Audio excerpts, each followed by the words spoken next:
Hey everyone, welcome to today's Explainer. So as you seniors get ready to graduate and head out into the real world, you're going to be interacting with online businesses literally more than ever before. Now, you know that really creepy feeling? The one where you search for a pair of shoes just once, and then suddenly those exact same shoes are just following you around the internet for weeks? Well, it kind of feels like magic, right? Or maybe like somebody's spying on you through your phone. But it's actually not. It's an invisible digital machinery at work, completely designed to seamlessly turn your everyday clicks into cash. And today, we are going to completely unlock the mystery of this digital sales engine. So ask yourself, what is actually happening behind your screen when a simple Google search gives you a perfectly timed advertisement? Like, how do companies take millions of anonymous people just browsing the web and reliably turn a specific few of them into paying, loyal customers? It's not luck. It all comes down to perfectly engineered systems that tap right into human psychology. Okay, let's dive into this. Here is our roadmap for deconstructing this whole online marketing mystery. First, we'll look at the psychology of search intent. Second, SEO and digital marketing. Third, the anatomy of a sales funnel. Fourth, the funnel stages explained. And finally, building your sales engine. All right, kicking things off with Section 1, the psychology of search intent. Before a business can sell you literally anything, they have to understand exactly what is going through your head when you sit down at your keyboard. They use this sort of digital compass called search intent. Simply put, search intent is the underlying goal or the specific reason behind why someone is typing a phrase into a search engine. They always have an end goal in mind, and for a business, this is the absolute starting point. Because look, if a website creates content that doesn't perfectly match what that user is actually trying to achieve, the searcher is going to bounce, meaning they'll just immediately leave the site, and it doesn't matter how cool or flashy the website looks. To build this sales engine, businesses actually break down our daily internet habits into 4 core types of intent. First up is navigational. This is when you're looking for a specific site you already know, like just typing Canvas or Spotify web player into the bar. Second is informational. This is when you're doing research, like looking up how to apply for FAFSA or what is dividend investing. Third is commercial. This is research right before a purchase, like comparing the best laptops for college. And fourth is transactional. This is the big one. You have your debit card out and you are actively ready to purchase a product right now. And that search intent drastically changes what a user expects to see on their screen. A successful business has to serve up the exact right page for the exact right intent. Take a look here. On the left, someone asking, what is dividend investing, just wants a definition, right? An article or maybe a Wikipedia page. But on the right, a query like buy farmhouse TV stand with fireplace means this person definitely does not want a long article on the history of farmhouses. They want to see an online store with prices and a big add to cart button. Moving right along to Section 2, SEO and digital marketing. Now that we actually know what people are searching for, we have to talk about the tools businesses use to get their content in front of those specific searchers. First up is the digital magnet, SEO, which stands for Search Engine Optimization. SEO is basically the practice of optimizing your website so it naturally ranks higher in search results. It attracts the right people by targeting specific keywords. So, for example, if you run a company selling sustainable backpacks, you'd use SEO to make sure your blog post pops up when someone searches, what are the benefits of sustainable fashion? And your product page pops up when they search, buy eco-friendly backpack. It acts exactly like a magnet, pulling in the exact right audience based entirely on their intent. Now, what's really interesting about this slide is the sheer scale of this magnet. It's staggering. The hard data shows that 53% of all website traffic on the internet comes from organic search. Just think about that. Over half of the internet's traffic is driven by this SEO magnet. It is absolutely the primary engine bringing potential customers to any digital storefront. But, the magnet isn't always enough on its own. And that is where the megaphone comes in: digital marketing. While SEO is all about earning visibility naturally over time, digital marketing is the overarching strategy of amplifying your products using channels like paid ads, social media, and email.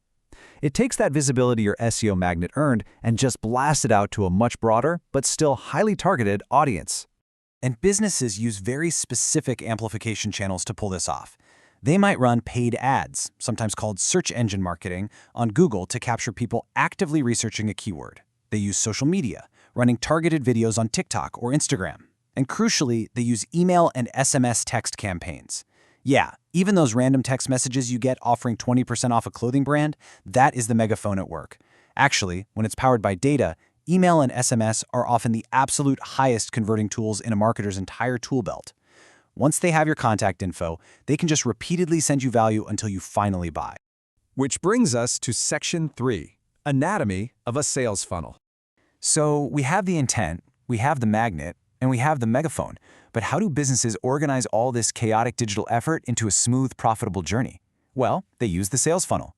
The simplest way to understand this is to picture a literal, physical funnel you might use in your kitchen or maybe out in the garage. A traditional funnel channels a liquid into a really small opening.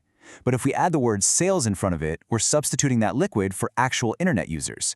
The sales funnel is just the visual journey a customer takes, from first discovering your business all the way down to eventually pulling out their credit card to become a paying customer. And the most absolutely crucial bit of psychology you need to understand here is its shape. Funnels are very wide at the top and narrow at the bottom. Why? Well, think about your own habits online. How many websites do you browse on a daily basis versus how many times you actually pull out your debit card to buy something? Most people naturally drop off. A business needs a massive volume of strangers at the very top because most people are just going to lose interest or realize the product isn't for them long before making a purchase at the bottom. Let's move to Section 4 and see how this builds. The funnel stages explained. So what exactly is happening between the top and the bottom? Well, there are basically 4 steps to any sales funnel. Step 1 is awareness. People first have to discover your business even exists. I mean, if they don't know you, they can't buy from you, right? Step 2 is engagement or consideration. This is where you build trust and credibility by adding value, maybe through free videos or helpful blogs. Step 3 is conversion or decision. This is the big one. The engaged person finally decides to buy your product. And step 4 is advocacy or retention. The product delights the customer so much that they become a vocal brand advocate, spreading word of mouth and bringing brand new people right back to the top of the funnel. To see this ecosystem actually in action, let's track a user looking for customer relationship management, or CRM, software.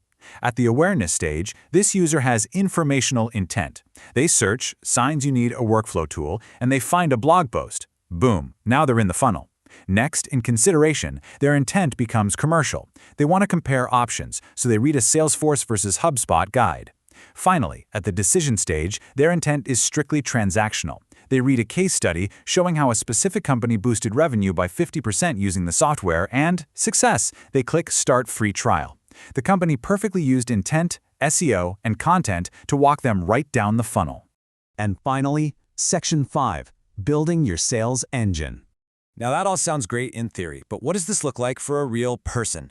Let's look at this captivating anecdote from our sources about Sherman, an agency owner who got pulled into a funnel by an accountant named Andrew Argue.